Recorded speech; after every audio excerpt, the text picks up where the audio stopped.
FIR league ஆனதுக்கு ஏன் FIR போட்டிருக்கீங்க? எஃப்ஐஆர் லீக் ஆனதுக்கு ஒரு எஃப்ஐஆர் கூடாதுங்கிறது ஒரு பேசிக்கான இல்லங்க. எஃப்ஐஆர் லீக் ஆனதுக்கு ஒரு எஃப்ஐஆர் போட்டிருக்காரு. when the commissioner is confident about the leakage, அது டெக்னிக்கல் கிட்ச் தான் அப்படின்னு தெரிஞ்ச போது ஏன் எஃப்ஐஆர் போடுறீங்க? அப்பயும் வெளியில விடக்கூடாதுல்ல. வெளியில விட்டா சர்க்குலேட் பண்ணவங்க அது யாரோ ஒருத்தர் இல்ல. நான் இங்க சரி பிரச்சனை வந்து எங்க இங்கேருந்து வெளியே போய் தானே வருது. இந்த வீட்டுல இருந்து பொருள் போயிருச்சு, அப்ப 10 கை சுத்தும். புரியுங்களா? உங்களுக்கு தங்கத்தை நாக்கடையில் அடமானீங்கன்னா 10 கை சுத்தும். அப்ப 11ஆவது கைக்கு தங்கத்தை எடுக்க வேண்டியது அது ஒன்றும் இல்லை. ஆனா இங்கேருந்து எப்படி போச்சு? அதான முதல் பிரச்சனை.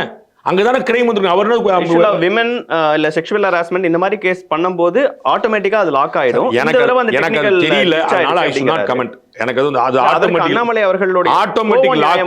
அந்த ஆட்டோமேட்டிக் லாக்னா டெக்னிக்கல் கிளிட்ச் எப்படி வரும் நீங்க சொல்லணும்.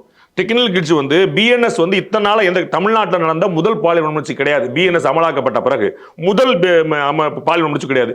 இந்தியாவில் முதல் பாலியல் வன்முறை கிடையாது. பிஎன்எஸ் அமலாக்கி ஏன் எங்கேயுமே லீக் ஆகல? எப்படி இங்கே லீக் ஆச்சு? நான் டெக்னிக்கல் கிளிட்ச்னே ஒத்துக்கிட்டேன். நான் அப்படி கமிஷனர் சொன்னது நான் உண்மை ஒத்துக்கிட்டேன். ஏன் கேஸ் போடுறீங்க?